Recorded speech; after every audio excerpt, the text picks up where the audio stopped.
Monitored by the government security services around the world, the documents enclosed within this publication have been classified as top secret or confidential.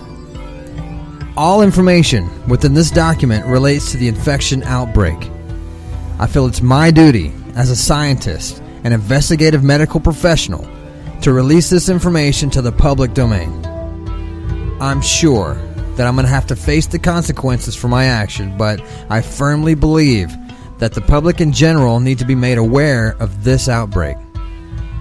I fear the different governments of this world are powerless to stop the spread of the infection. Believe me, I'm here at the sharp end. I've seen evidence on how they've tried and failed.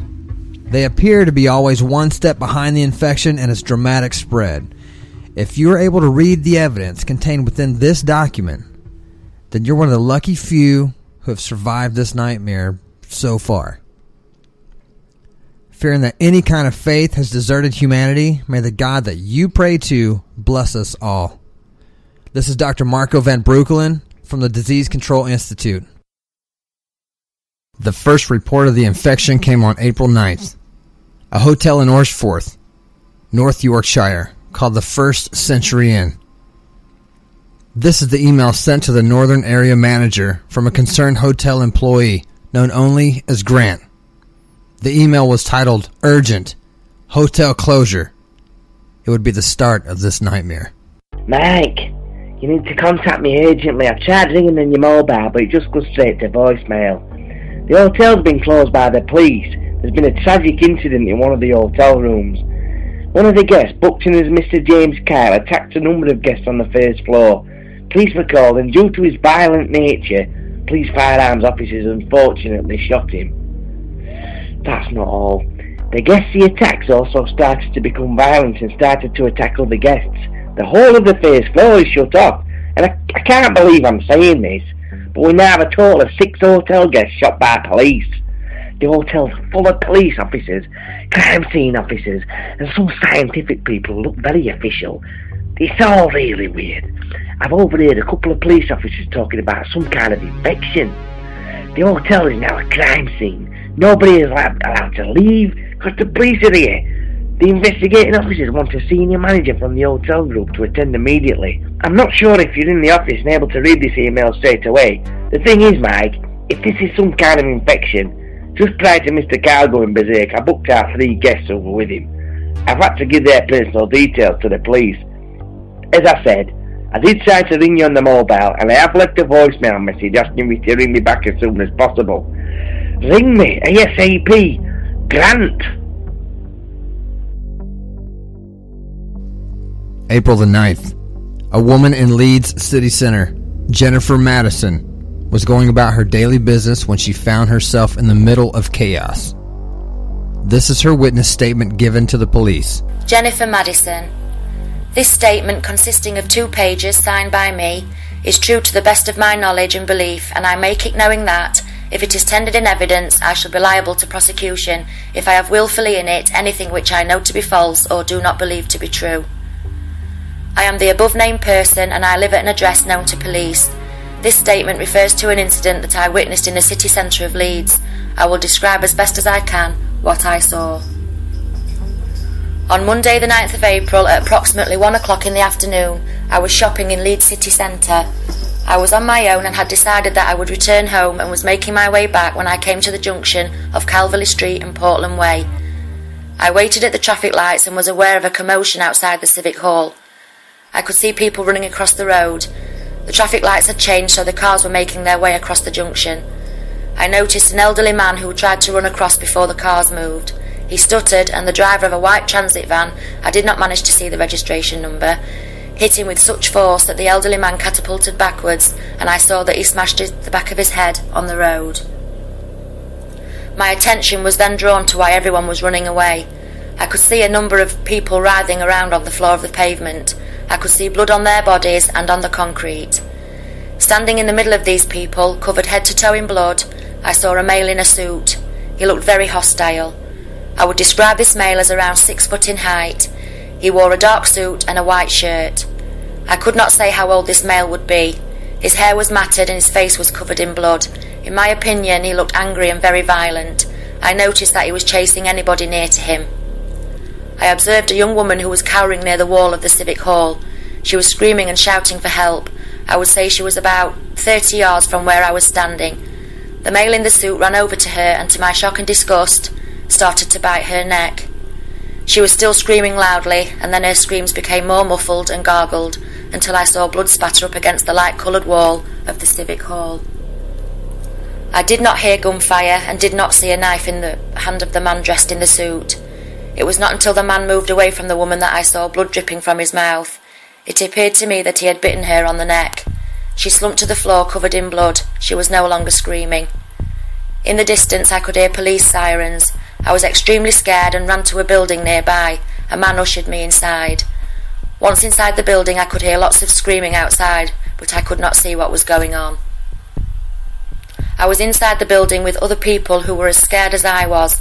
I remember hearing lots of gunfire. Then after around half an hour, police came to the building with guns and wanted to check everybody. The police were shouting orders at first and started to direct people towards the door. I was very scared as the police officers shone bright lights in our eyes and pointed guns at us. We were ushered out of the building and sent directly to a white tent where men wearing masks and white suits took blood from our arms. I was told this was not voluntary and that if I refused to give a sample of blood I would be arrested. Just before I walked into the tent I saw a young male in a dark tracksuit. He was curled up near the traffic lights and shaking. I saw 3 police officers approach him. He lifted his head up and I saw that his face was covered in blood. He jumped up and started to run towards the police officers. I saw the lead police officer aim his weapon and shoot the young man in the head. This made him crumple to the ground. I could see a number of other bodies on the ground in Calverley Street. These bodies were covered up with black sheets. In total, I could count around 14. I have never seen the male who was attacking the people in the street before. I can give no reason for him to attack these people, and I can only describe what I saw when I reached the junction. It was a truly terrifying experience, and it's left me shaken and in a state of shock. I freely submit my blood to be analysed by the police forensic team.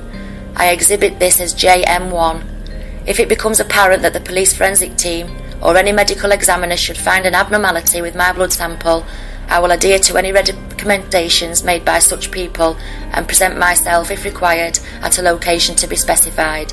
This statement is true account of what I witnessed. After the tragic incidents in Leeds City Centre, Superintendent Matthews of West Yorkshire Police circulated an internal intelligence report to his officers, making them aware of the situation. Intelligence report, for police eyes only, confidential. Police officers were today called to Leeds City Centre, where a large number of calls were made to the main control room in relation to a male who was allegedly attacking members of the public. The initial calls to the control room contradicted each other, with some callers stating that the male had a weapon, others stated that they had seen no such weapon and that the male in question was attacking members of the public by biting them. Due to the violent nature of the call and because of the incident which occurred at the hotel in Horsforth yesterday, armed officers and specially trained riot officers were dispatched to the area.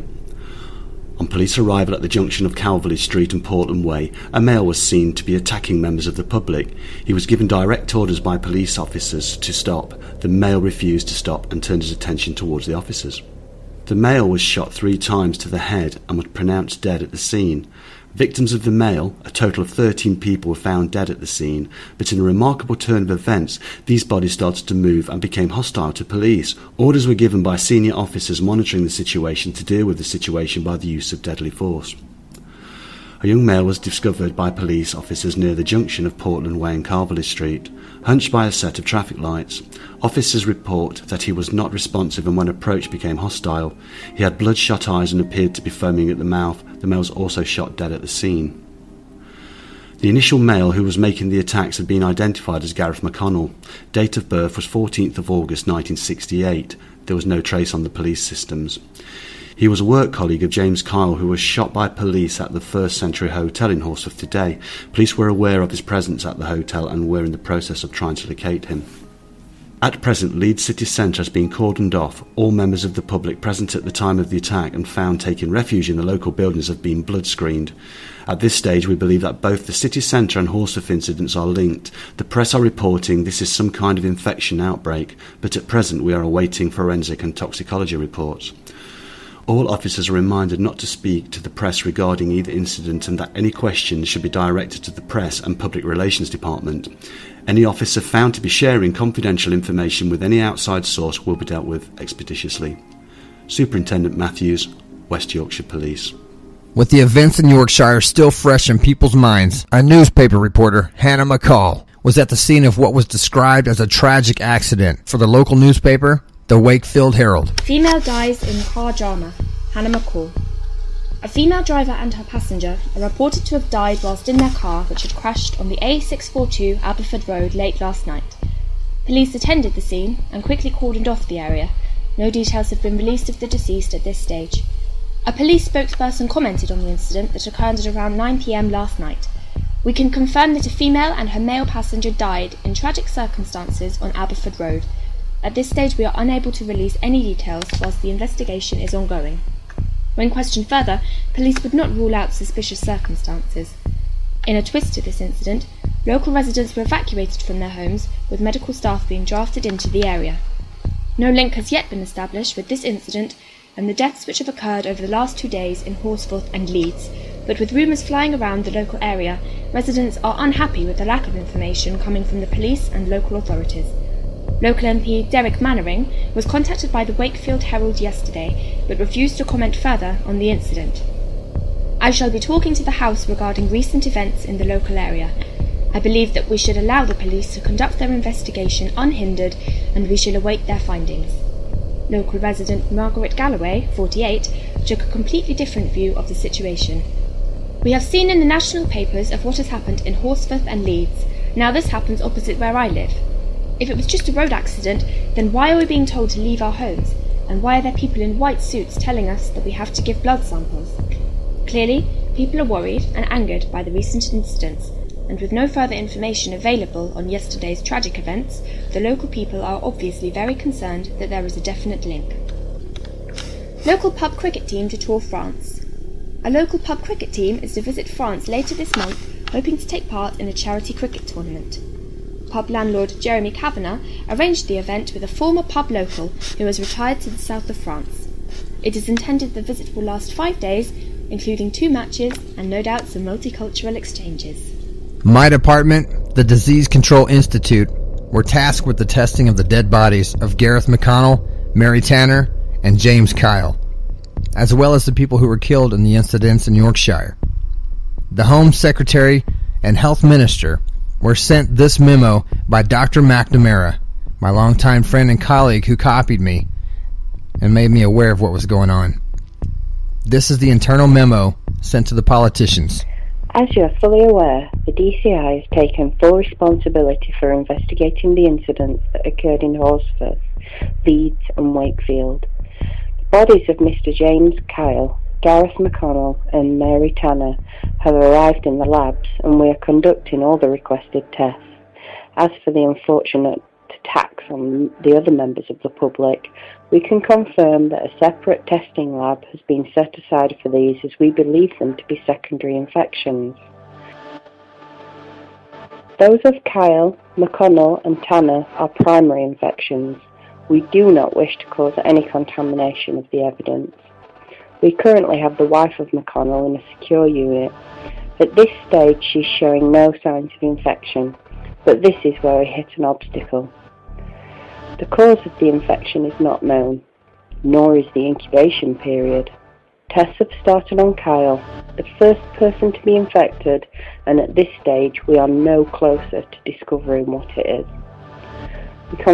We can confirm that all known diseases have been checked against the database, and every check has come back negative.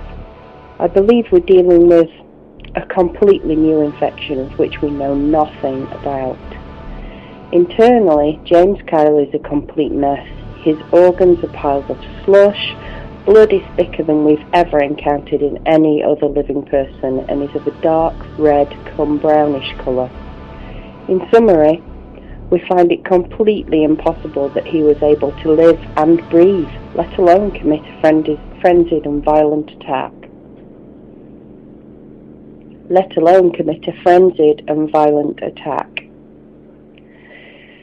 Here is the interesting part. Kyle's brain was intact and partially functioning prior to his death. I'm at a bit of a loss as to how this can be. In fact, it defies all medical belief, but it is fact. These three incidents, which are evidently linked due to all three people knowing each other, must be fully investigated and monitored. It is the belief of this institute that any further outbreaks will cause a situation this country has never seen before. This matter needs to be addressed by the government straight away. In my medical opinion, a full-scale national testing scenario should be organised and curfews put in place. We are to begin testing on the other two primary sources of the infection, McConnell and Tanner soon, and then the secondary sources. I fear, however, we shall have no further information for you. Dr. Marco van Breukelen is currently in the field trying to gather as much information as possible for a future review and inquiry. We are hoping he can uncover important information that will not only allow us to look at this infection further, but to also discover what is happening.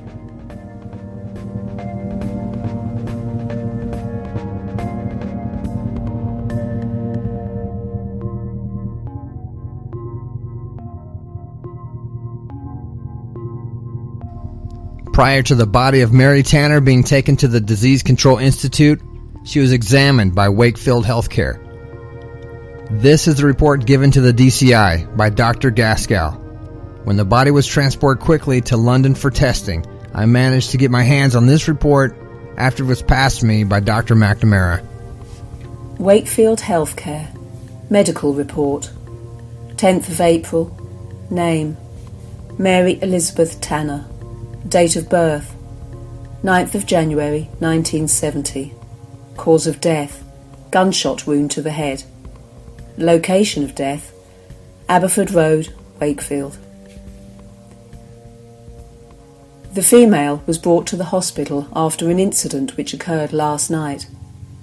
It is reported to the hospital by the police that the female became violent inside her motor vehicle. There was another passenger, a male, who was attacked violently. Upon police arrival, the female was scratching at the window, and it appeared she was unable to exit the vehicle. Her eyes were bloodshot, and a police officer at the scene reported seeing blood oozing from her eyes, ears and nose. Her skin was grey in colour, and her behaviour described as erratic. Due to her behaviour and police information regarding two similar incidents in Horsforth and Leeds, which resulted in the deaths of several people, the female was shot and killed at the scene by way of a gunshot wound to the head. Initially, the body was brought to this hospital, where a secure unit was seconded by police, and the body stored until a government medical team arrived with transportation to take her body away. I witnessed the body being brought into the hospital. Although I never examined her, I would, in my medical opinion, describe the status of the woman as life extinct. But this is purely from an observational point of view. Offers by medical staff to assist the police with the body were met with obstruction, and no doctor was allowed into the secure unit. I did try to speak with the government medical team who arrived on scene. This approach was met with complete silence. Advice was given to completely sterilise the area from the ambulance bay right through the corridors to the secure unit. Forensic teams assisted staff with the evacuation of these areas, and at this point in time this whole area is out of bounds. In my years as a consultant within the medical profession, I have never witnessed anything so bizarre. I would like it recorded that I believe this incident, and the two previous incidents just north of this location, to be the start of some kind of epidemic. Dr. R. Gaskell, Senior Consultant. The police were dealing with 3 dead people, which the authorities believed to be responsible for the initial spread of the infection. A 4th person, Michael O'Neill, was yet to be traced at this stage. I was able to retrieve this diary written by his daughter, Jasmine. Dear Diary, school was pants today. No change there. Dad's gone away on business again, and he only just came back from someplace in Yorkshire yesterday, and then he was on a plane pretty much straight away to someplace in Scotland. Mum said he wasn't looking very well, and that he should stay at home with us, but he went anyway. Livy was a bitch at school today.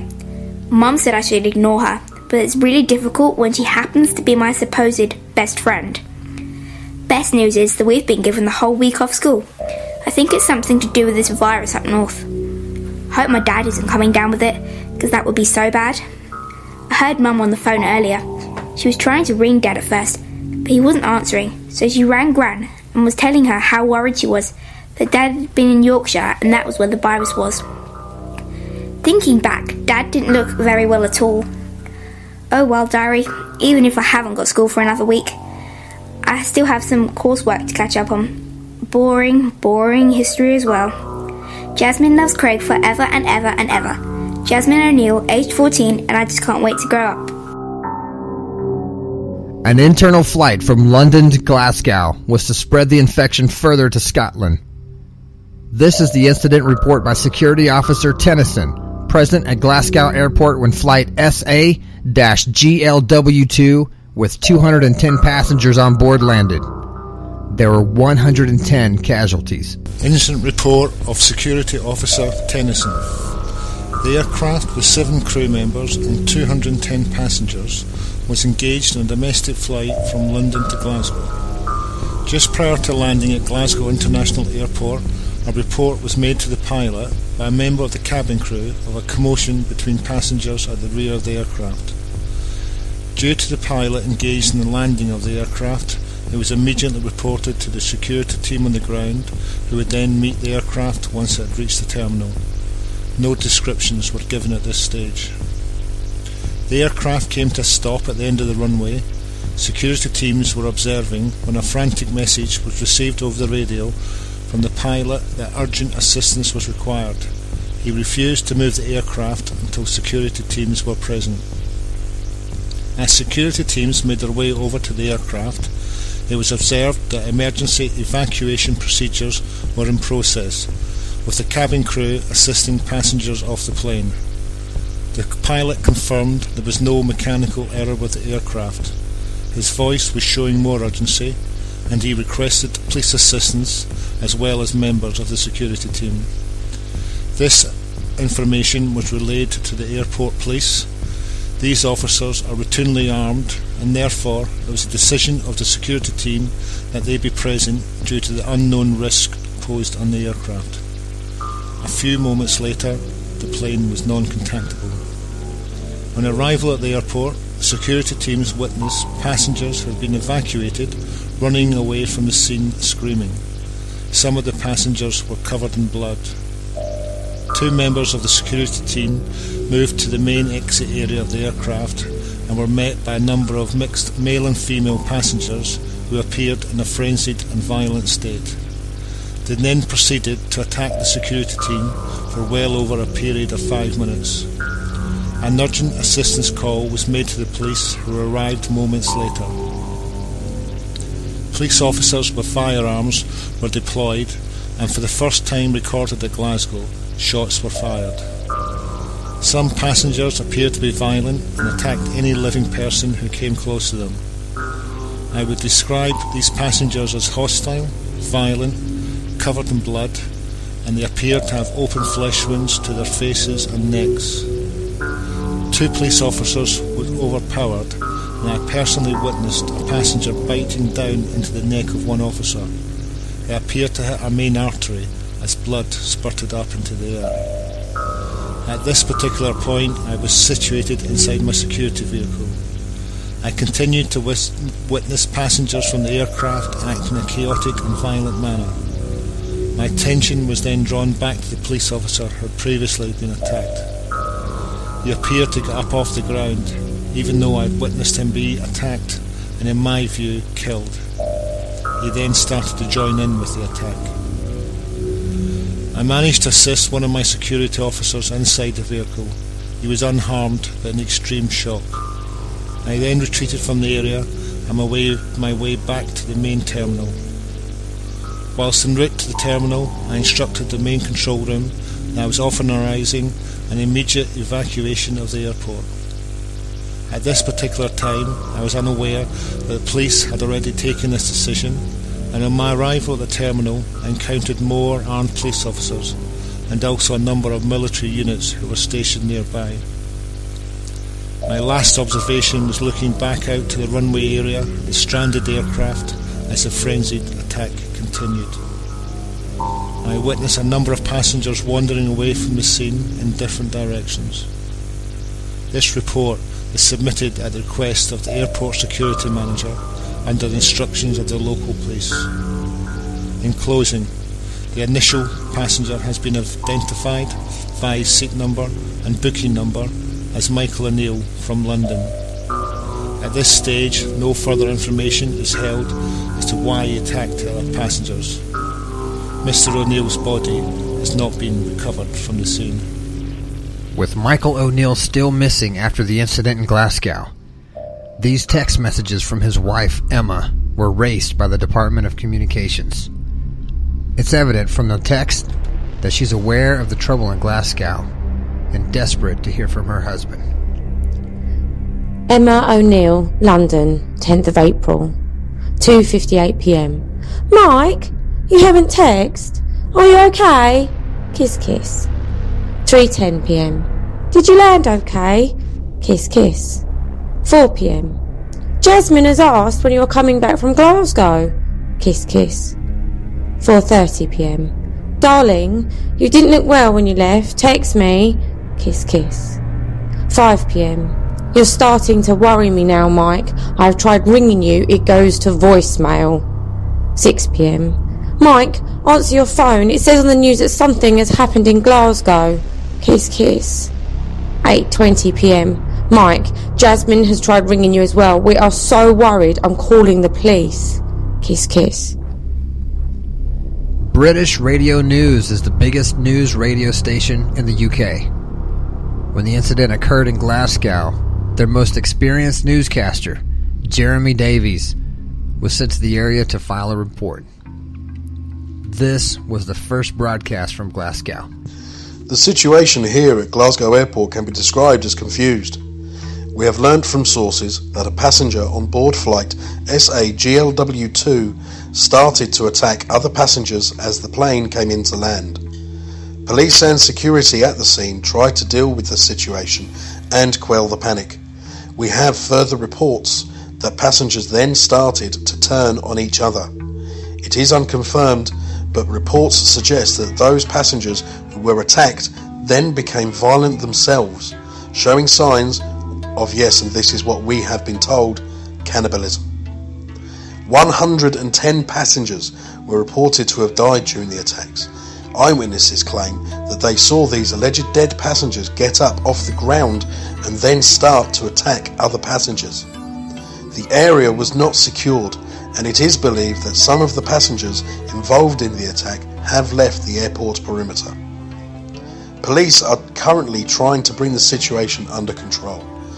Government forces were not available for comment, but an emergency cabinet meeting has been called by the Prime Minister in light of the incidents in Horsforth, Leeds and Wakefield. Areas of the medical profession are talking of the spread of an infection, though no official statement has been made. This is Jeremy Davis, British Radio News, Glasgow. Jamie Taylor, a security guard in Glasgow, was at work when the mayhem hit. Using his social networking feed, Chatterbox, he highlighted what he heard on the news. I hear in the news something is kicking off at Glasgow Airport. Possibly some bloke refused a last drink. Just seen a whole load of weird people shouting and staggering went by my hut. Dudes, the pubs must have kicked out. Lol. Okay, this is weird. One of the group is standing opposite my security hut. He's looking around. Must be pissed. I've been watching this guy for about half an hour. He's standing outside my hut staring through the window at me. He's got blood on his face. The guy is banging on the hut now. I've called the police, who are apparently too busy at the moment. This is supposed to be the police, for fuck's sake. Just got a call back from the local police. They're sending somebody straight away. They told me to stay inside. What's going on, people? Jamie, it's really bad all over Glasgow. Just stay inside your hut. I can see out my window that lots of people are fighting in the street. Cheers, Dion. What's going on? Security man. Mate, if you're a TV or radio, then switch it on. Glasgow is fucked. Don't go outside. Just listen to the radio.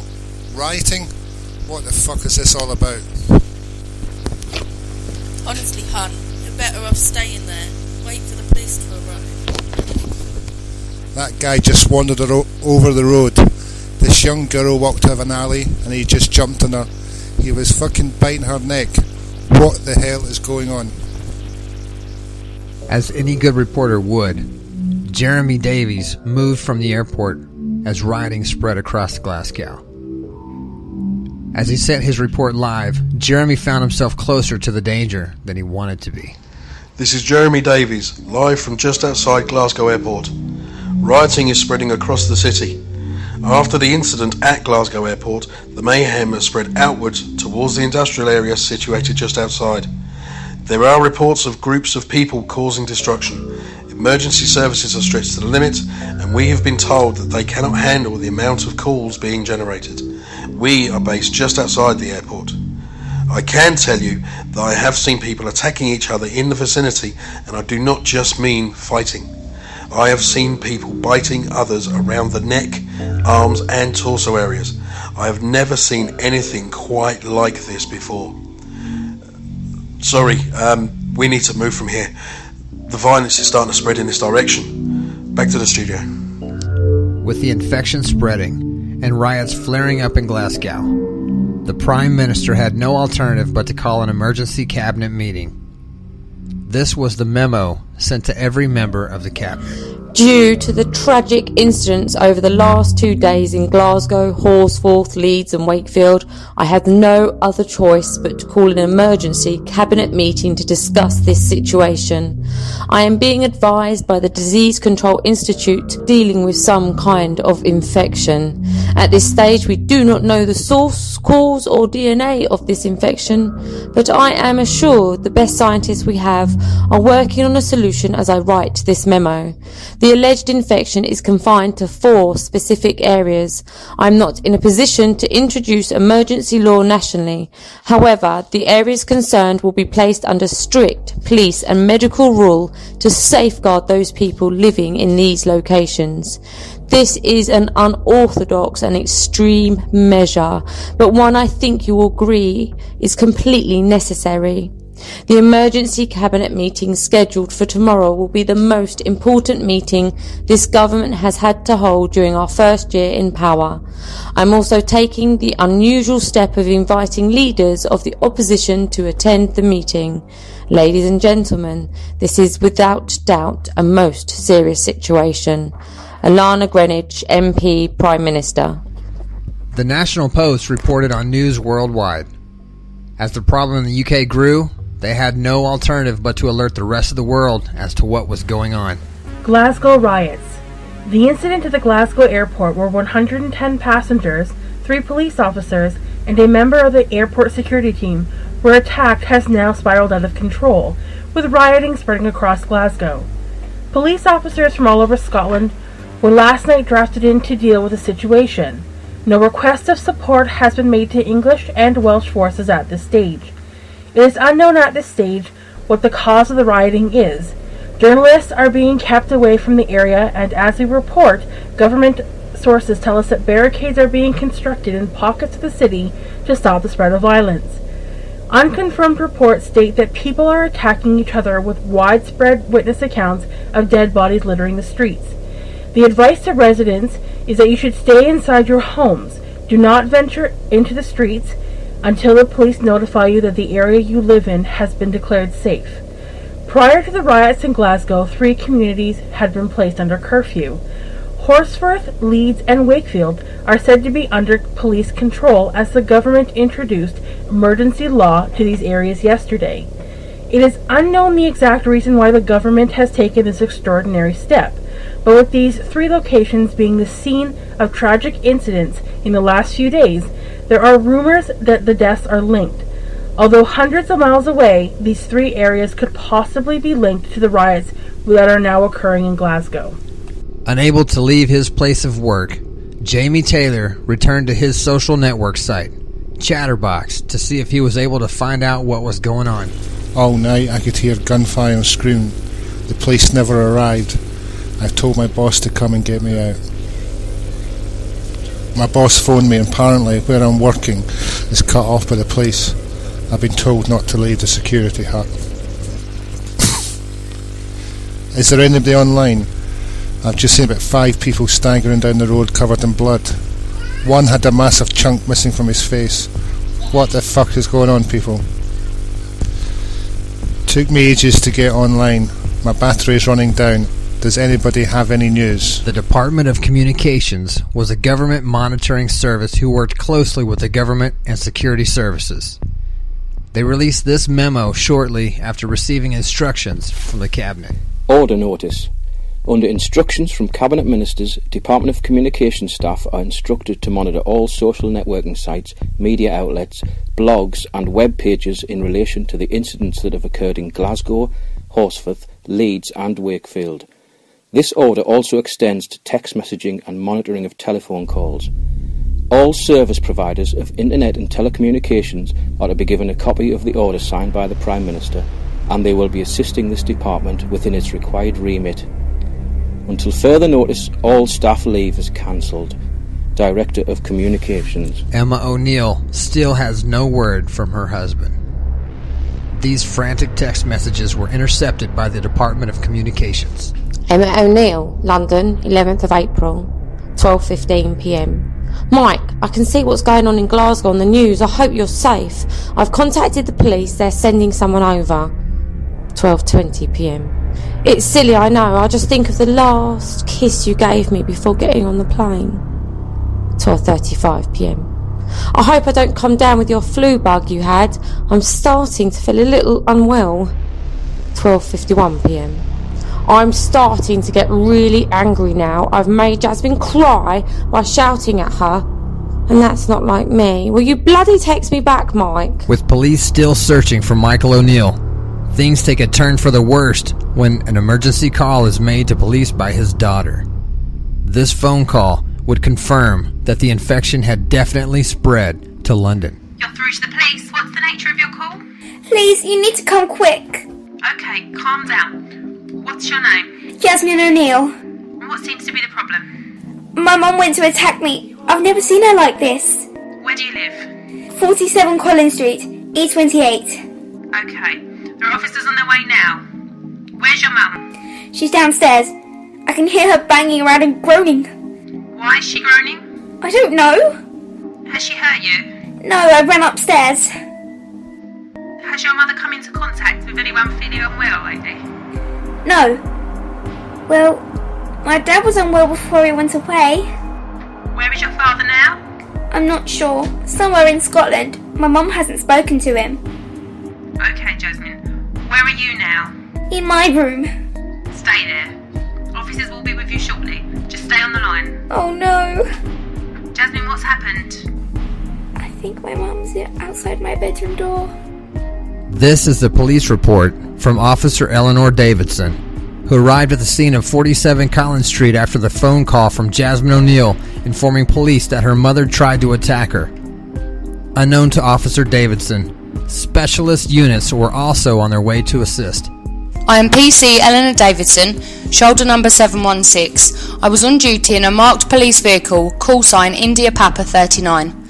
I attended 47 Collins Street after a call was received from a young girl that she had been attacked by her mother. Once outside the address, I noticed that all the lights inside the address were on. I approached the front door and was able to see into the front room as the curtains were not drawn.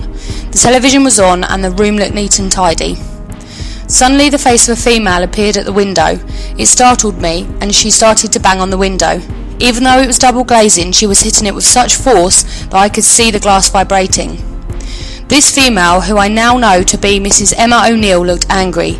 She had a greyish complexion and I noticed she had large dark bags under her eyes which were bloodshot. She opened her mouth and was making a kind of groaning noise which I found very disturbing. From up above I could hear the voice of a young girl shouting. I looked up and saw this girl leaning out of the window. I asked if she was okay and she said that she was. It was at this point I received a message via my radio not to enter the house and just secure the outside. I informed my control room that there was a young girl in an upstairs room and I was looking at another female in the living room downstairs who appeared to be unwell. I was told that senior officers were fully aware of the situation and that specialist units would be with me very shortly. Within approximately 15 minutes, 2 black vehicles arrived and I was met by plainclothes representatives of the Disease Control Institute who showed me identification. I was asked to move away from the house and that is when I saw 4 armed police officers move up the path and then force entry to the house by removing the door from its hinges. As soon as this occurred, the woman in the front room disappeared from the window and then ran out into the hallway where I saw one of the armed officers shoot her to the head. She fell to the ground and that is when I started to hear the little girl from upstairs windows start to scream. The armed officers entered the premises and after completing a search, the Disease Control Institute representatives dressed in protective clothing then entered the house.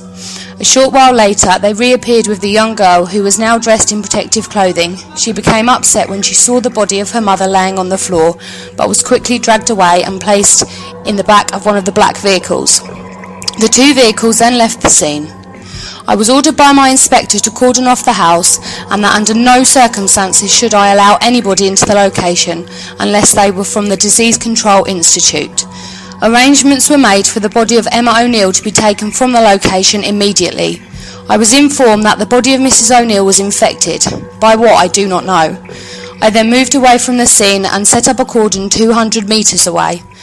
Other officers and representatives from the Disease Control Institute then visited the house in the street and every resident was evacuated in trucks. I am aware the residents were taken to testing labs set up in the city. A young man working in London Bridge, Jimmy Dolan, was caught up in an emergency evacuation of the city. He tried desperately to contact a loved one, as I'm sure we all would in the same circumstances. Mum, it's Jimmy. Why aren't you picking up the phone? I'm at work down near London Bridge. There's something going on. I'm not sure what it is. I'll call you back. Hello, Mum, it's me again. Where are you? We're being evacuated out of the shop. I'm not sure what's going on. Mum, where are you? They are evacuating everybody here. Are you okay? Well, I'm hearing it's pretty bad where you are. Please, Mum, ring me back. My battery is running really low. This is the 5th time I've called you. We're being put on trucks. Mum, call me. I'm getting really worried now. The National Post were quick to pick up on the shooting in South London. Their sources were giving them more information than the British government. The world listened anxiously for further news on the infection outbreak. We are receiving reports from our sources in the UK that a woman in her 40s was shot by police yesterday at her home in South London. A young female from the scene was taken away by authorities. It is believed she is unharmed, but at present she is being kept at a medical institute undergoing tests. This recent incident comes nearly 3 days after an alleged infection outbreak in the north of England and Scotland. At this stage, no member of the government has released a statement, and the emergency services are at full stretch trying to deal with the growing chaos around the country. Leaders from around the world are monitoring the situation, and it is believed that the World Health Council are considering what steps to take in case the British government is unable to control the situation. We will obviously give you more information as news reaches us. In the meantime, those people who are showing flu-like symptoms and skin color change are asked to contact your local hospital and do not attend in person. In other news, French officials have alerted the World Health Council to a party of cricket players who traveled to France from Wakefield, one of the infected areas. The party of 15 men are now under quarantine after one of the cricket team fell ill with flu-like symptoms. We will keep you posted with any further developments on this infection outbreak. A young man named Sam Watkins used his spare time to blog about the conspiracy theories, cover-ups, and to sarcastically attack the government.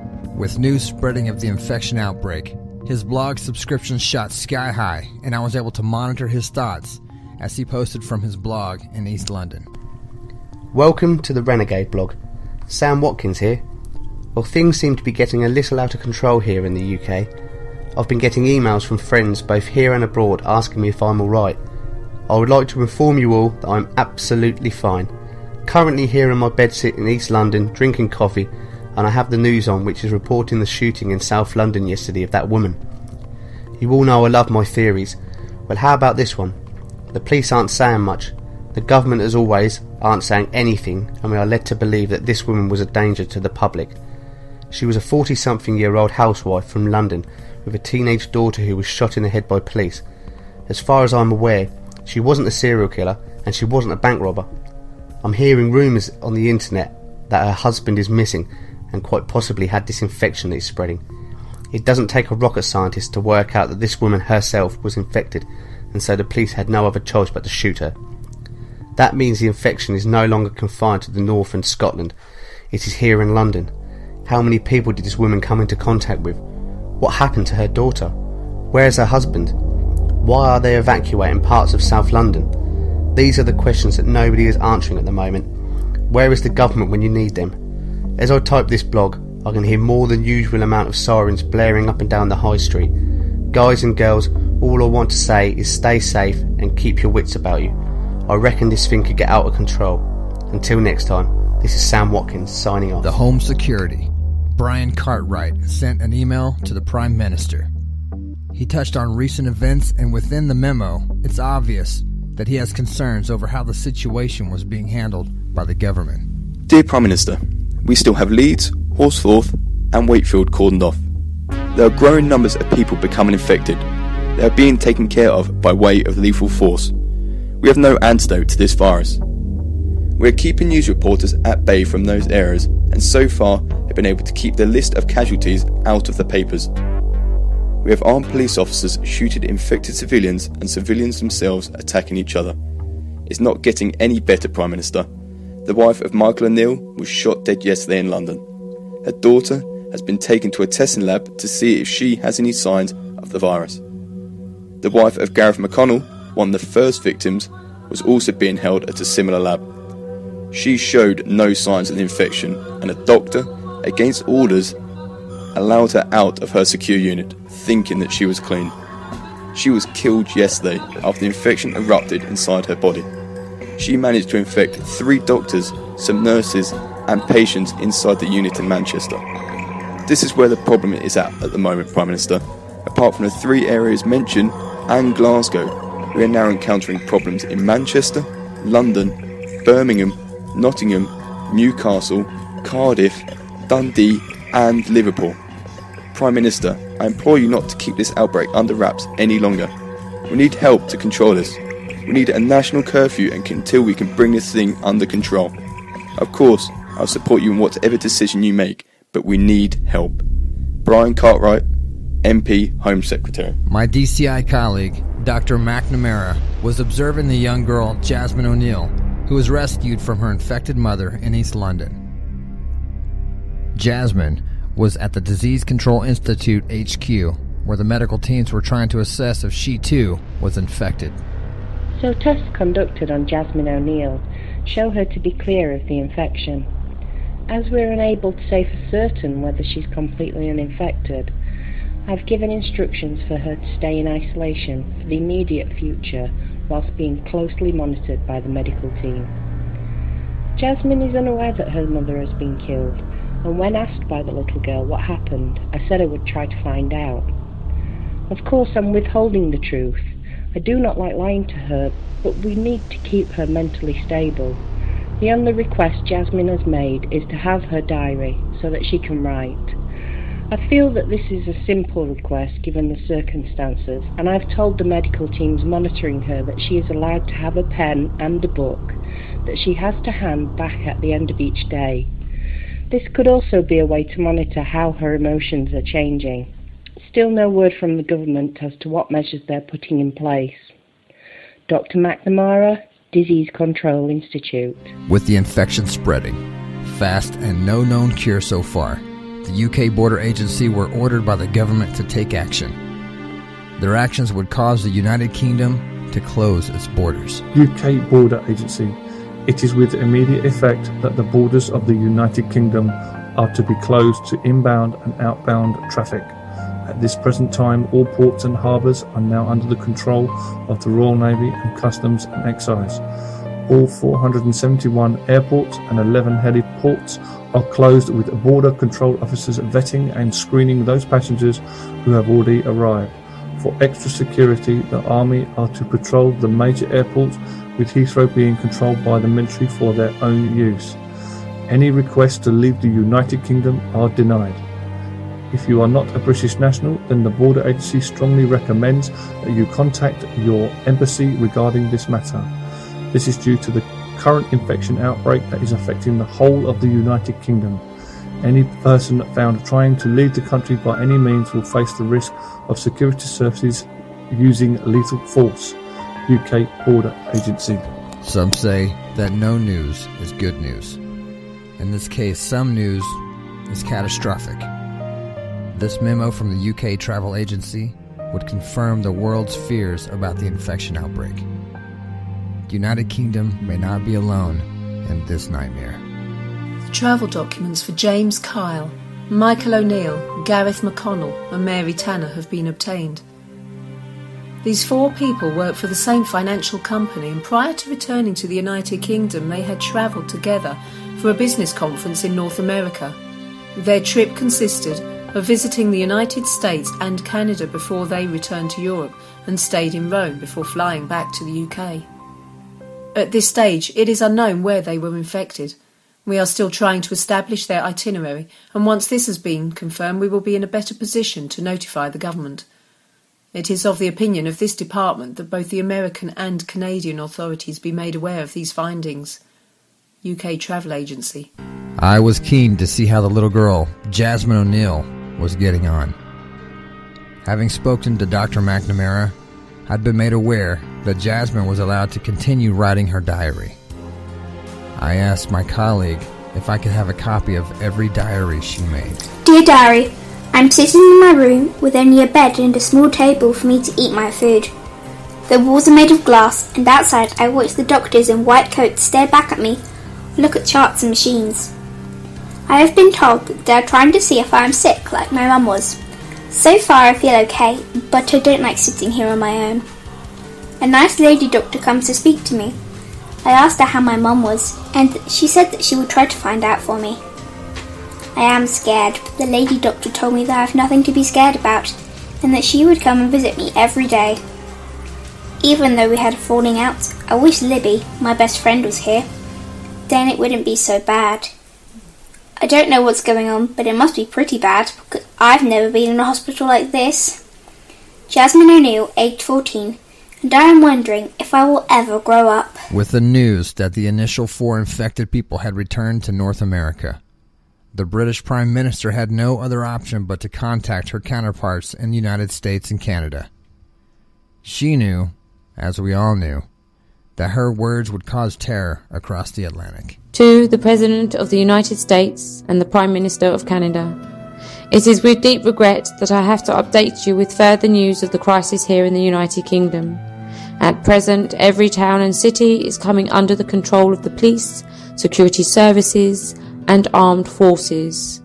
As of this morning, we have over 200 areas that we deem as infected. We have set up sterile areas where people evacuated from the infected zones will be taken to, tested, and monitored. The United Kingdom is now under martial law with curfews in place. I am regretfully not willing to disclose the extent of this infection outbreak to the general public for fear of causing panic, which could result in widespread chaos and rioting which stretch our resources even further. This is why I've taken the unusual decision to bring in a curfew between 7 p.m. and 7 a.m. Any person found on the street after this time will be treated as either infected or conspiring to cause crime, and I have issued my police and armed forces with the orders to shoot on sight any person seen during these times. It is also with regret that I have to inform you that the 4 primary victims of the infection, James Kyle, Gareth McConnell, Mary Tanner and Michael O'Neill, had visited the United States and Canada on a business trip prior to returning to the United Kingdom. At this stage, we are still trying to confirm the exact places they visited and stayed at, but I have to make you aware that there is a real possibility that this infection may exist within your own borders. All travel to and from the United Kingdom has been halted until we can find out what kind of virus we are dealing with. I wish I was contacting you with better news, but sadly this is the current situation. Regards, Prime Minister Alana Greenwich. Sam Watkins, the young blogger from East London, he was doing fine, continuing to write his thoughts down over the internet. I see from his homepage that he's been read by a whole lot of people. His listeners must be believing his words, and they are the news networks. Welcome to the Renegade blog. Sam Watkins here. We have a curfew. Yes, that is correct. You're not mistaken, and I'm not lying to you. The United Kingdom is now under curfew from 7 p.m. to 7 a.m. It is common knowledge that some areas of the UK are infected with an unknown virus, but yet still, the government are failing to stand up and tell people in this country what is going on. I've never seen so many soldiers and police on the streets of Britain. This infection, it's out of control, and the more the authorities tried to keep the public in the dark, the more the situation is getting out of control. I think they truly believe that by placing us under this curfew, it will help stop the spread of infection. I'm pretty certain they have no cure at the moment. Why else would I be locked up in my home? I had a friend, can't name him. He emailed me yesterday. He lives in Nottingham. He was scared. I read his email in horror as he described how he witnessed people running around the street, just eating each other. He described it as watching a zombie movie, but it was right outside his living room window. Obviously, I told him to stay indoors and not to go and do anything stupid. As yet, I've had no reply, and well, although I hope he's alright, it sounds like Nottingham has fallen victim to this infection. This information about Nottingham came from my friend, not the government, which begs the question, where are you, Prime Minister? Until next time though, this is Sam Watkins, signing off. Nottingham. A young soldier describes his contact with the infected. I have nothing further to add to his chilling words. Corporal John Fuller, 1st Battalion, London Regiment, currently stationed in Nottingham as part of the Infection Control Team, East Midlands Task Force area. I shot a little girl today. That sentence makes me feel sick as much as it does you. She was about 8 years old. She had what I think used to be long blonde hair and wore a smudged, dirty pink dress. I don't know her name, and I don't want to know her name. We've been trolling the city centre. The night before, there had been reports of attacks by infected on people who were not obeying the curfew. We've been briefed as to numbers we may encounter, possibly in the hundreds, and the specific locations of the attacks. It was around midday. I was crouched down outside the derelict pub when I saw Gripper, my mate, zigzag across the road. Nothing seemed out of the ordinary until he crouched down against the shop doorway. The door must have been open because instantly this little girl appeared. She stood there staring down at Gripper. I was about 100 yards away and could not see her face clearly. I watched as Gripper turned, and instantly this girl just jumped on him, tearing at his face with her teeth. I screamed out and then ran across the road asking for urgent assistance. As I got closer, the little girl flicked her head up. She had bitten away at Gripper's face, and there was blood and moist flesh all around her lips. I have never seen such evil in someone's eyes. She immediately forgot about Gripper and moved forward towards me. I raised my gun and I could feel my hands shaking, and I didn't think I could do it.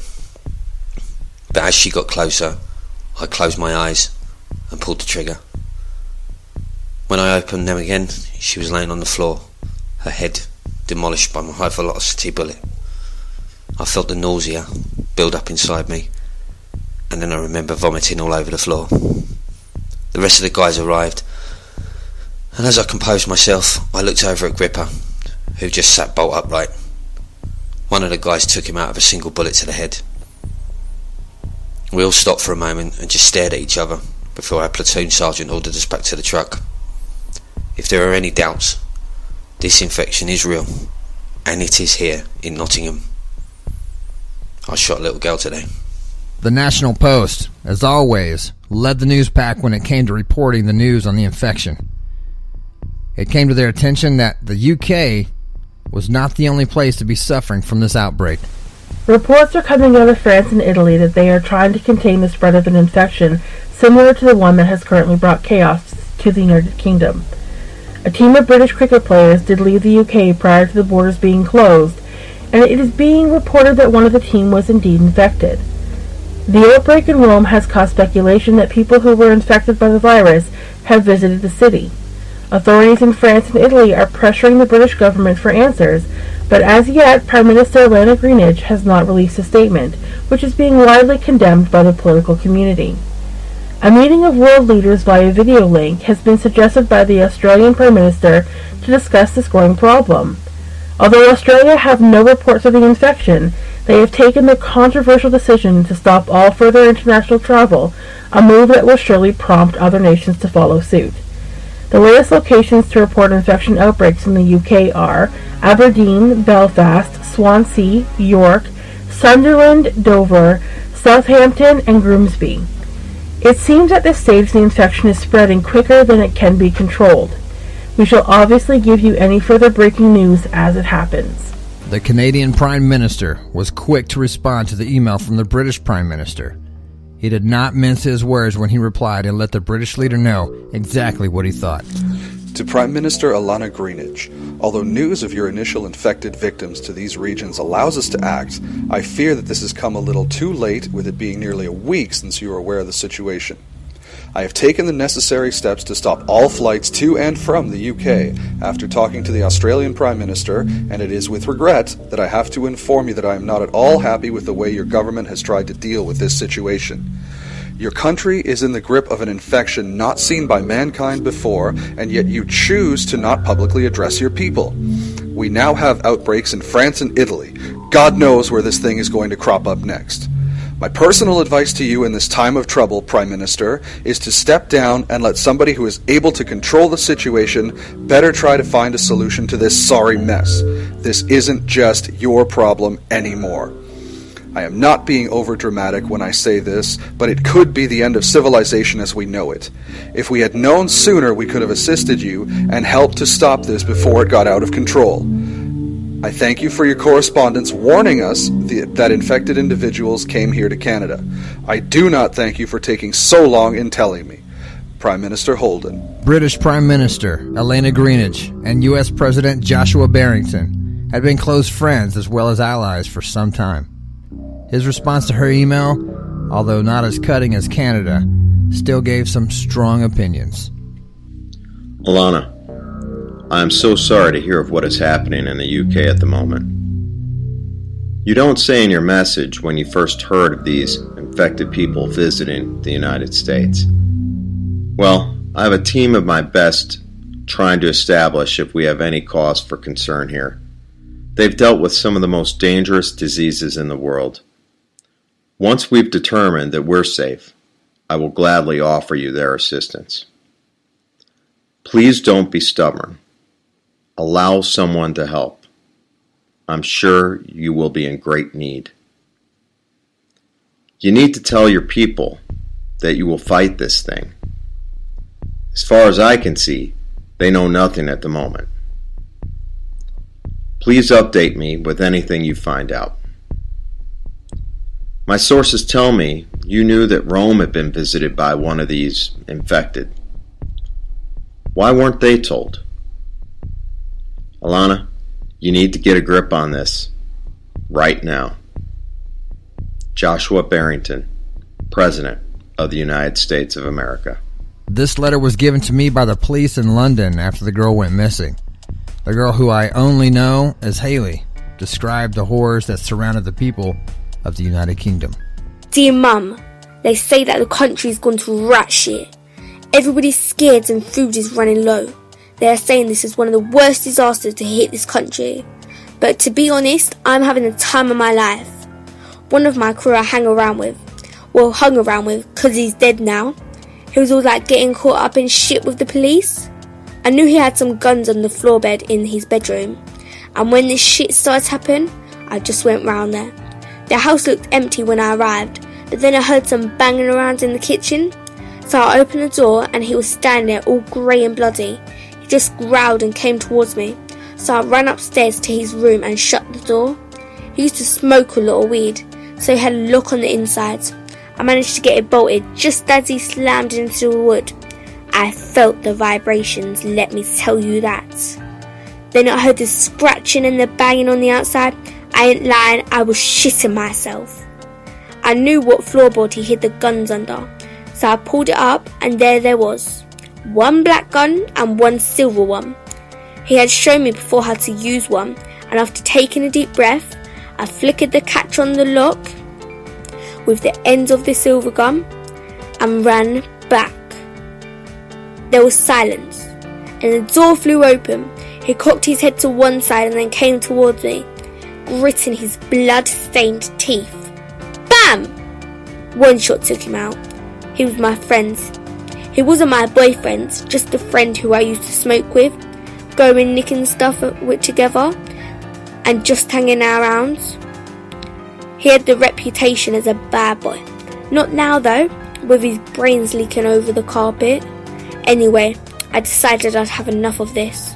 This shit curfew, not being told what's going on. I fancy taking it out on some of these weirdo freaks. I'm going to be a zombie killer. Yeah, that's right, me. I'm going to take them out. Just please don't be sad or worry about me. I'll be alright. I was only just sitting in my bedroom all day, so I won't be missed too much. I love you, and maybe I'll come back, maybe I won't. Take care of yourself, Mum. Your loving daughter, Hayley.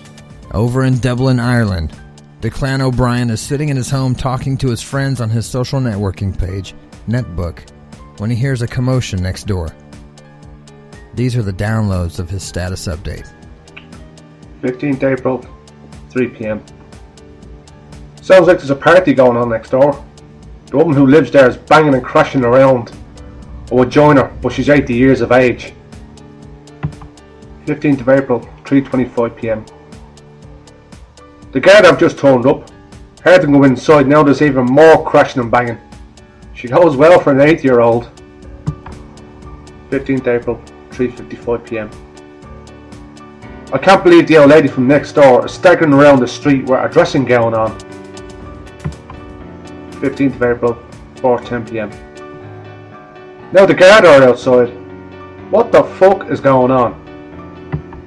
15th April, 4:15 p.m. I heard a lot of screaming outside, and when I looked out the window I saw the two Garda and the old lady kneeling down over some fella.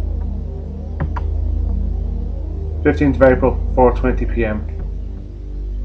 For fuck's sake, they're eating them! Shit, that infection from the UK must be here! Lads, lock your doors! 15th of April, 4:30 p.m. The Garda are everywhere now. There's no way I'm going outside. 15th of April, 4:35 p.m. I can't see the two Garda or the old lady anymore, but I've just switched on the news, and apparently they're saying Dublin is being overrun by infected people. It's not just the UK anymore. Shit, this infection is here. This recording was found at a house in southeast London, close to the River Thames. Two young sisters, Anna and Emily, who say she is 11 years old, sit out the infection with evil both outside and in. Why are you recording? Because, sister dear, this is the end of the world. What's the end of the world? This is.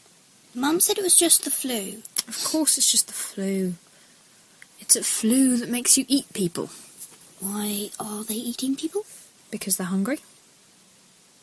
I'm hungry, and I don't eat you. I wouldn't let you anyway. So why are you recording? Nothing like this has ever happened before. Never, ever? Only once. Really? No. You're horrible. I wish Mum was here. Well, she isn't, and I don't want to talk about it. Maybe she won't eat us. Emily, of course she will eat us. She is infected after all. But maybe she will get better. I doubt it, unless they find a cure. Is that why you locked her in the cellar? Maybe. It's dark outside. That's because there are no street lights. Why are there no street lights? How many questions can one person possibly ask? I don't know. The whole country is in chaos. That's why there are no street lights. I'm hungry. There's a tin of tuna in the cupboard. I don't like tuna. Look, Emily, I'm trying my best here. Sorry. No, I'm sorry. I shouldn't shout at you. Look, there's one outside. Stay quiet. Is that Mr. Jones from next door? Was Mr. Jones from next door, you mean? I'm scared. You're going to be fine. I'll look after you. What are you doing now? Turning off the video. I want to save some battery. Okay. It is the 16th of April. I'm here with my younger sister, Emily, in our house in South London. There are a lot of infected outside, so it's too dangerous to go out. We're low on food and water, and our mother, who is infected, is locked in the cellar. If anybody finds this recording, I'm thinking of bugging out to Tower Bridge. What's bugging out? Shh! I'm trying to record the ending. My name is Emily, and I'm 11 years old. Can somebody please save us? A young woman in France recorded the moment she found her hometown sealed off. It became pretty clear very quickly that the infection had now spread across the channel and had landed on mainland Europe. My name is François Evra. I'm currently standing on the outskirts of Calais, my hometown in France, and I have been told that it's under lockdown because there has been an infection outbreak like there is in the United Kingdom. I don't know what is going on inside. Nobody will tell us anything, and my family and friends are trapped. I'm unable to contact anybody there. What I have found out is that a group of British tourists who came to France to play cricket were stopped after one of the team fell ill. It turned out they came from the same area that was affected many days ago now, Wakefield. This is only information I have managed to get from a friend of mine in England. I have no way of knowing what will happen, so I have recorded this message for my friends and family to say that I love you so much, and that if anything was to happen to me, then I do not want you to be sad, as I will no longer be that person who you once knew. When the infection was isolated to the United Kingdom, we were worried, but not overly concerned. It is now on mainland Europe, and from what I can tell, there is no way of stopping it. It will only be a matter of time before it spreads rapidly like it has in the United Kingdom. I can hear sirens now, and we are being told to move away from the area. I can hear people screaming in the distance. I think it's too late for us here now. If you have a chance to get away, I would do it now if I were you. God bless every one of us.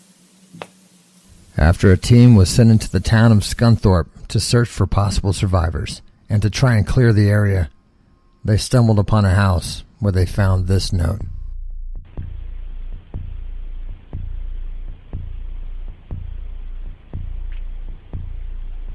Today is April 16th, 7 days since the first reported case in the north of England. I haven't slept properly in days. My name is Gregory Allen. John and Deb have been trying to find supplies.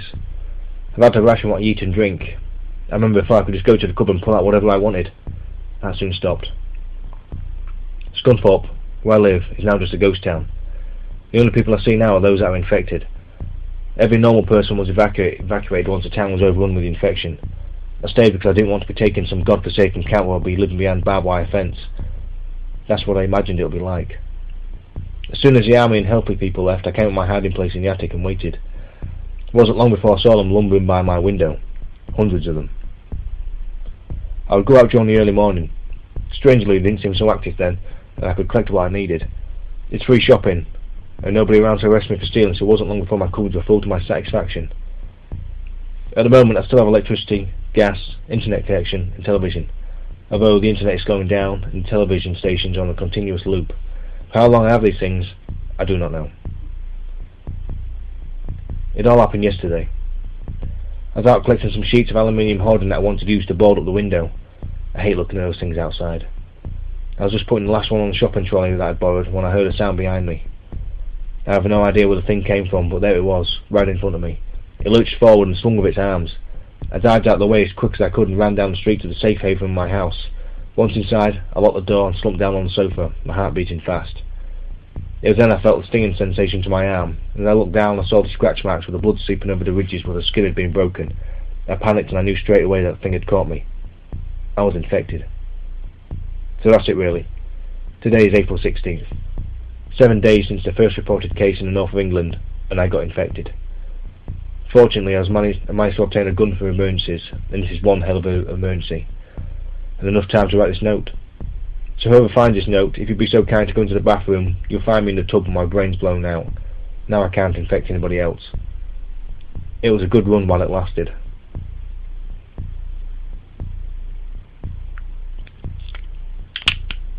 A young woman named Susan, living in Australia, sent an email to her relatives in the United Kingdom.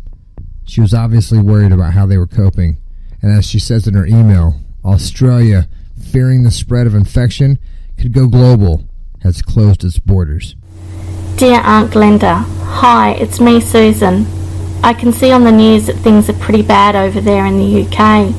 I'm unable to call you as all your lines seem busy over there, so I thought I would send you a quick email. What is this infection that is going around? I'm really worried about you guys over there. How is Uncle Bill?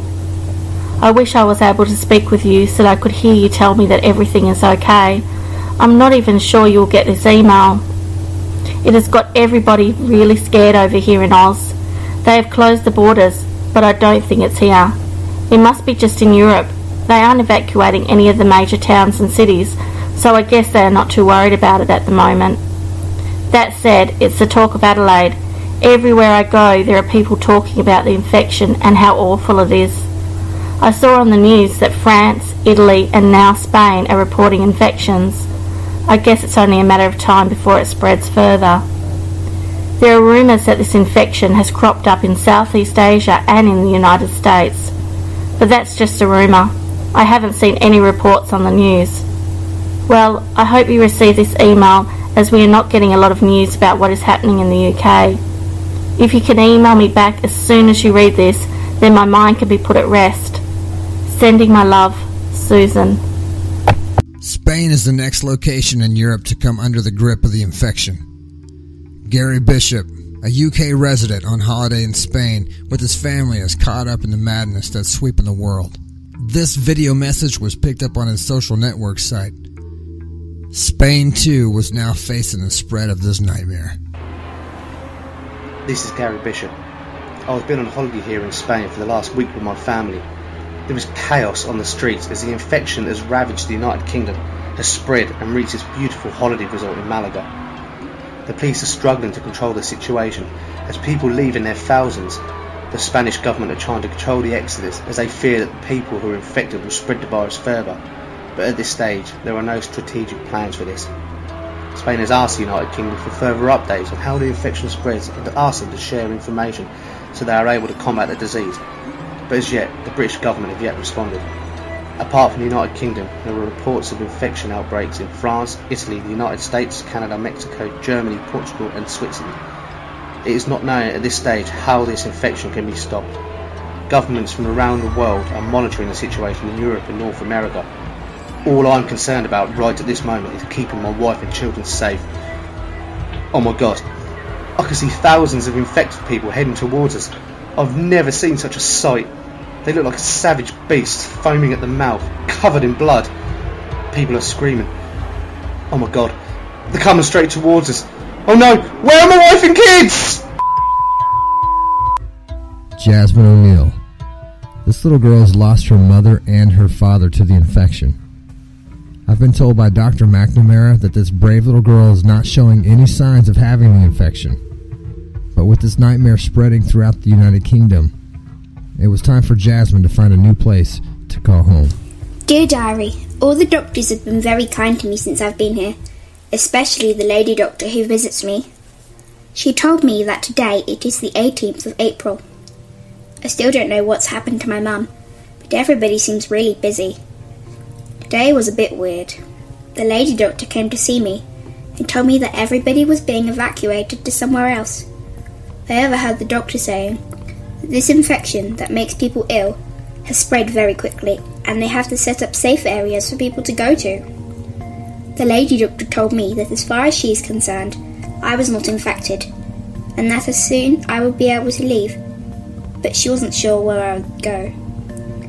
I miss my mum and dad, and it makes me sad to think they might be sick. I miss Libby. I actually miss school. I don't think I'll ever see them again, and that makes me cry. People think I don't understand what's going on, but I know deep down my mum and dad are probably dead. Jasmine O'Neill, aged 14, and I'm all alone. I received an email from Dr. McNamara at the Disease Control Institute. She tells me that due to the spread of the infection, they're going to have to evacuate the medical facility to a safe zone. There are 5 safe zone camps set up in the United Kingdom. North Camp is just outside Bradford. South Camp, just outside Aldershot. East Camp is situated just outside of Colchester. West Camp, right outside of Bristol. And Central Camp is situated just outside of Birmingham. These camps are like mini settlements, and the only people inside are the medical teams and the military, and then there's the people who are not infected. They get transported there in trucks. But here lies the problem. There's only enough space to house a certain number of people. Outside there's waves of refugees trying to get in, and it pains me to say that some of them who try to break in, they get shot. These camps are surrounded by huge concrete and steel walls manned by soldiers and machine gun posts. Then there's the problem of those outside becoming infected. I spoke to a soldier who's at the South Camp. He tells me it's like a sea of tents outside the settlement, and that as the infection spreads, these people are at real risk of becoming its next victims. I'm still holed up in an underground facility trying to piece together all the information I can. There's around 100 soldiers here and other staff who work with the Disease Control Institute. The commanding officer of the soldiers told us it's just too dangerous to leave. I guess there's thousands of infected roaming around. It looks like we're stuck here for the foreseeable future. This is Dr. Marco Van Breukelen, April 18th. I was sitting in my study going through some documents when a soldier came to my door. They'd usually drop things off that they found while they're doing their searches, anything that they think that I might find of interest. So the young soldier placed a CD on my desk and told me it was some music. I stared at it a while and then asked him if he thought that I had enough time to listen to music. He told me that they had been inside a recording studio. The CD was left on the desk. The soldier listened to the disc. It became apparent that the song was about the infection.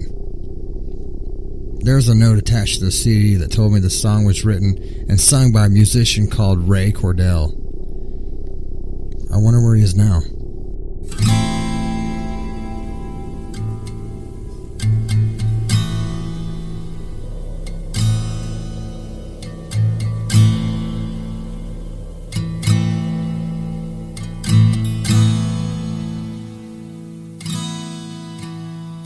Infection,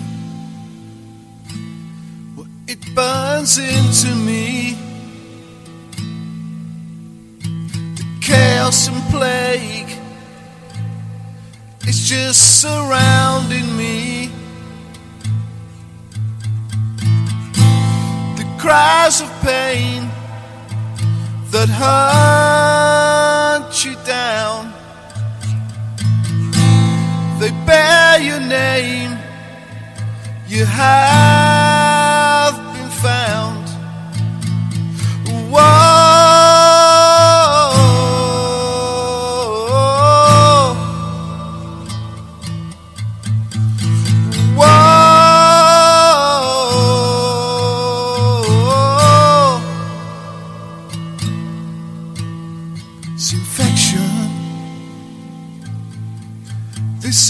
infection. Infection. This infection. It's killing me. The two young girls, Anna and Emily, left their household. As Anna suggested in her last recording, they bugged out to Tower Bridge hoping to find some help. The two young girls, Anna and Emily, left their household. As Anna suggested in her last recording, they bugged out to Tower Bridge hoping to find some help. Right, I'm recording. Okay. We're at Tower Bridge on the south side of the river. It's been a bit of a challenge getting here. Scary. Emily, please be quiet. I was just saying. Fine. It's been a bit scary getting here.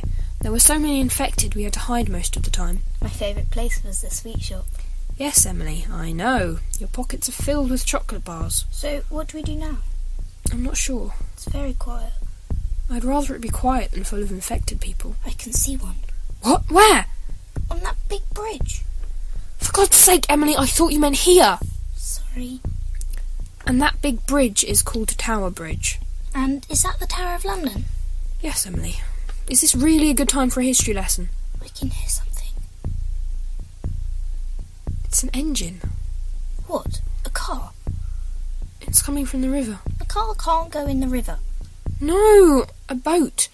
Be quiet and stay in the shadows. It might be help. Maybe. What are we doing? I just want to see who it is. I'm going to stop recording to save the battery and see what this noise is. This is Anna and Emily at Tower Bridge. A new charity, Voice of Hope, was set up to try and help those trapped by the infection. They wanted to see if they could help them find help. Little did they know the chance of help was quickly disappearing. We are an independent organisation and set up to allow people who are trapped by this infection to reach out and request help. At present, there are no relief funds or rescue teams organised by the government to assist people in dire need of help. Whilst there are still phone lines and internet connections, we hope to give people the opportunity to say where they are. We will play these recordings on a loop in the hope that the government and security services can reach you so that you can be evacuated to a safe facility. This is the Voice of Hope channel. Please leave your message by visiting www.voiceofhope.com/messages. Stay safe. Help will come. The British Prime Minister finally delivers a message to the nation, though it wouldn't be the message they were hoping for. People of the United Kingdom, this is your Prime Minister. The infection that has ravaged our great nation has forced us to set up safe camps. It was hoped that by now we would have an answer to this infection, but sadly this is not the case. From the reports I am receiving, it is obvious that although the safe camps are assisting many people, there are thousands of others who are unable to get help or who are trapped. It is estimated that over 70% of the population is infected. We are unable to receive help from other nations as it appears this infection has gone global, with other countries battling the same nightmare that we faced. For those housed in safe camps, I've arranged for transportation to some of our overseas territories in the Channel Islands, Gibraltar and the Falkland Islands. We shall also be able to use some of the islands set off our shores for safe shelter, such as the Isle of Man, Isle of Wight, the Scilly Isles, Shetlands and the Orkneys. I am afraid I can offer no help to those trapped outside the safe camps. Let me repeat, I am ordering the immediate evacuation of the United Kingdom. Those who are left behind, I pray for you, and I wish I could do something more worthwhile. With a heavy heart, Prime Minister Alana Greenwich. The National Post received some disturbing news from the United Kingdom. It's getting harder to find news reports these days as the internet slows down and the television channels only show looped broadcasts. My fear is that this may be one of the last broadcasts from the National Post. The infection that has gripped the United Kingdom has now spread worldwide.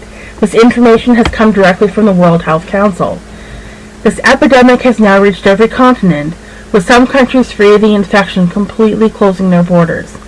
The United Kingdom is now undergoing a mass evacuation, with overseas territories being used to house those held in the secured safe camps.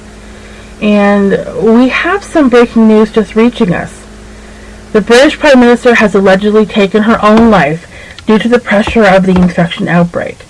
A note has been found by one of her cabinet ministers earlier today, and we are being told she was found hanging in her study at Downing Street. At present, we do not have any other details, and with media and news stations finding it harder to transmit, this may well be one of our last reports from the National Post. May God bless us all. The little girl rescued from South London, Jasmine O'Neill. She had a soft spot with my colleague, Dr. McNamara. Jasmine was about to receive some great news, although not everybody would be in the same privileged position she was in. Dear Diary, the lady doctor came to see me today. She sat on the end of my bed and told me that all the people who were being held in safe areas were going to be taken away to somewhere safe, somewhere out of the country. She said that there were islands that we could go to where there was no infection. I asked her about my mum and dad, and she looked down at the floor and told me I'd be going on my own. She never said they were dead, but I know they are. I've never been out of England before. Maybe this new place will mean that I can play outside again. Jasmine O'Neill, age 14, and I'm not scared anymore. Anna and Emily were about to come across some hope. These two young girls battled across South London looking for help. Help may just about to be around the corner. So, do you trust him? He seems okay. Are you recording? Yes. Where did he say he was going to take us? The Isle of Wight. Where is that? Just off the south coast. Will that boat take us all the way? You do ask a lot of questions. I know. Didn't you listen to what he said? Yes, but I didn't understand. The River Thames leads out to the sea, and then the boat will follow the coastline around until we reach the Isle of Wight. He's got a funny name. Yes, and he speaks posh. What are you doing? I can see him waving us onto the boat. It's time to go. Okay. We need to record a goodbye message, and then I'm leaving this here. You go first. My name is Emily, and I'm with my sister Anna. She is looking after me. Our mum is sick. A nice man with a funny name has asked us to go on his boat. He said that everybody is leaving. We are leaving now. Goodbye. Good. Now go and get on the boat. I need to leave this on a wall somewhere. Don't be long. This is Anna. As Emily said, we're leaving now. This man who has the boat is called Gideon. He seems really nice. He said his family are all infected and he has decided to leave. I saw the boat and waved for him to stop. After making sure he wasn't a weirdo, I accepted his offer to leave. So me and my sister are going now. Our mother is still locked in the cellar of our house. I couldn't bring myself to kill her. If anybody finds a cure, can you please go to 21 Bank Avenue, London South East 29. You'll find our mother there. I'm going to leave this recorder here and I'm saying goodbye now. Whoever finds this, I hope you find a way out. With the United Kingdom in turmoil, a cabinet minister at Downing Street would make a tragic discovery. As reported in the National Post, the British Prime Minister had taken her own life.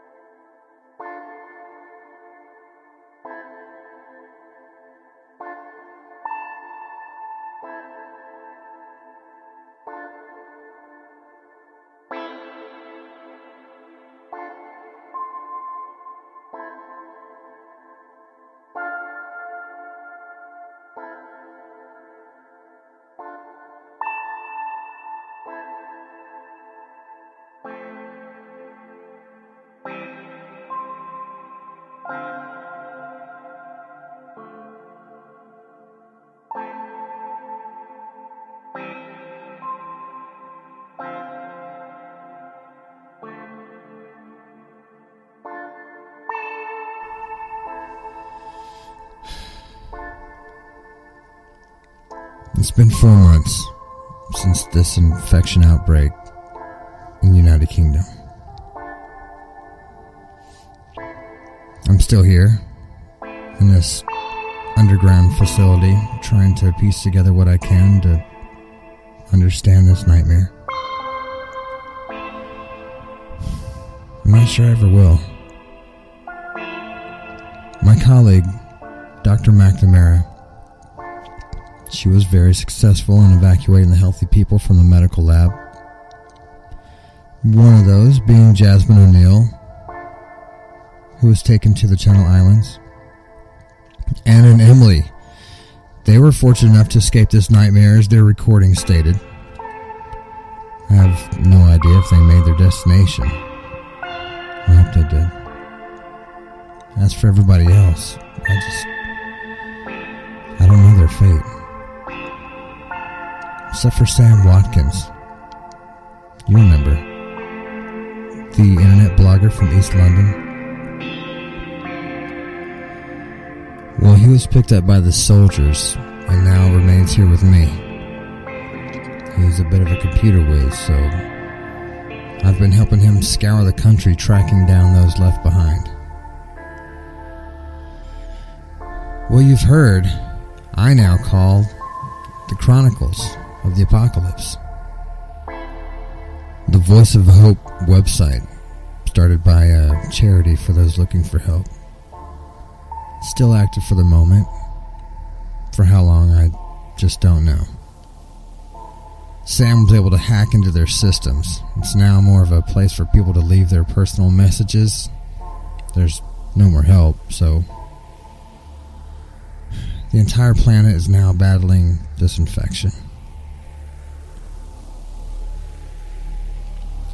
I want to leave you with some messages that Sam uncovered.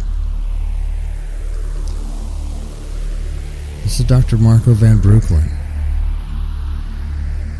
And the God you pray to, bless us all. Please. My mum and dad went out a few days ago and never came back. They said they were going to find some more food and water. I was told to stay in the house because they didn't want me to go outside. I keep seeing all these weird people wandering around making funny noises, but I haven't seen my mum and dad. My name is Leona Smith. I'm 12 years old, and I live in the house opposite the Sainsbury's in South Norwood with the blue door. I'm really scared. Can somebody help me?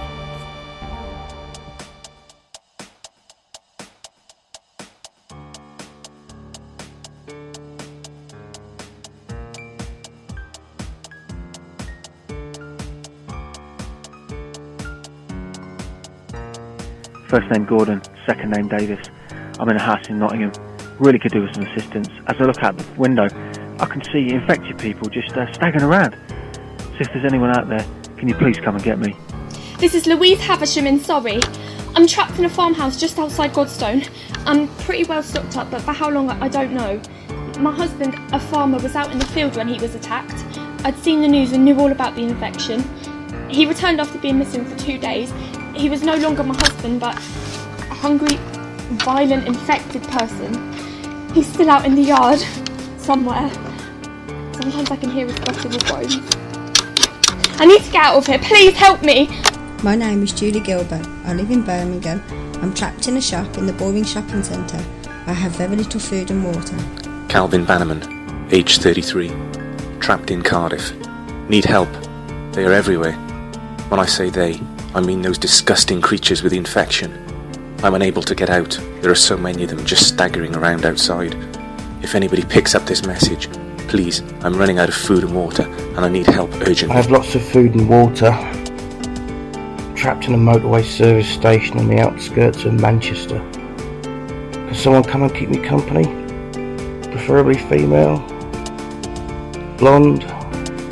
Good looking would be an advantage. Joking aside, these things wandering around are pretty weird, and there are a lot of them in the main entrance. The smell's horrendous. The name is Nigel. Any help is appreciated. There are 4 of us in a house close to Chelsea. Me, my name is Sarah. my husband Lloyd, and our 2 boys Ben and Jack.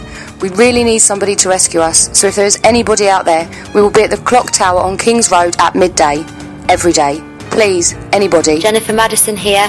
I saw the outbreak in Leeds. When they evacuated, there was no room on the trucks and I got left behind. I've been hiding out in a hotel. Can somebody come and help me? Stay away from Manchester. It's overrun with infection. I haven't seen any soldiers in weeks. I doubt anyone can help me, but if you can, my name is Dawn and I'm in Old Trafford.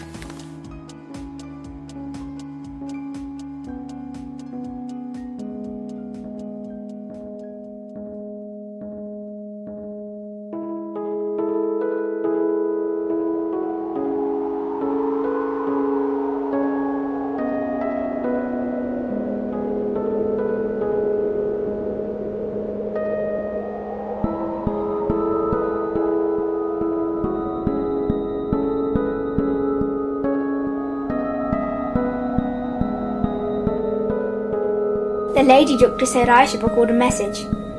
I love you, Mum and Dad. And I'll never forget you. I'm safe now. Jasmine only age 15 now. And I can play outside.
Previous audio is supplied by EddieRodden.com. This is a fictional event. Anything that seems real or similar to real life is bullshit, and you're a fucking loser. If you're buying this shit, you're getting ripped the fuck off. Zombie Life Radio is not responsible for any similarities to real life, real or fake.